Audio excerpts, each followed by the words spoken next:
আওয়ামী লীগের ১৫ বছরের শাসনামলে দেয়া সব আগ্নেয়াস্ত্রের লাইসেন্স স্থগিত করে গত ৩ সেপ্টেম্বরের মধ্যে গোলাবারুদ সহ আগ্নেয়াস্ত্রগুলো জমা দেওয়ার নির্দেশ দিয়েছিল সরকার।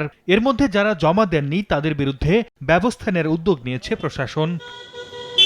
বরিশাল জেলা প্রশাসনের তথ্যমতে ২০০৯ সালের ৬ জানুয়ারি থেকে ২০২৪ সালের ৫ আগস্ট পর্যন্ত বরিশালে ১৯৭টি আগ্নেয়াস্ত্রের লাইসেন্স দেওয়া হয়। সম্প্রতি লাইসেন্স করা অস্ত্রগুলো জমা দেওয়ার নির্দেশ দেওয়া হলেও এখনও মহানগর এলাকার ৫টি অস্ত্র জমা পড়েনি। সময় পার হয়ে যাওয়ায় অস্ত্র উদ্ধারের অভিযানে নেমেছে যৌথ বাহিনী।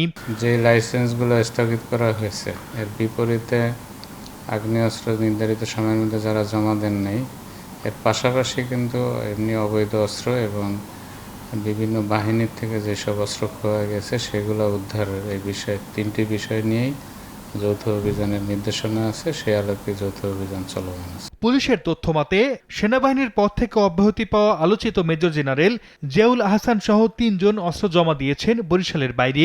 তবে এখনও জমা পড়েনি সাবেক সিটি মেয়র সাদিক আব্দুল্লাহর ছোট ভাই ও জেলা আওয়ামী লীগের সদস্য আশিক আব্দুল্লাহ সহ মোট ৫ জনের আগ্নেয়াস্ত্র।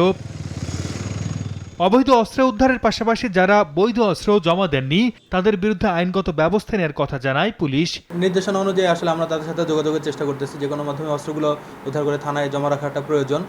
তো আমরা সেভাবে যোগাযোগ করে যাচ্ছি এবং আইনি কাঠামোর মধ্যে থেকে পরবর্তীতে তাদের বিরুদ্ধে সিনিয়রদের নির্দেশনা অনুযায়ী আইনগত ব্যবস্থা নেওয়া হবে।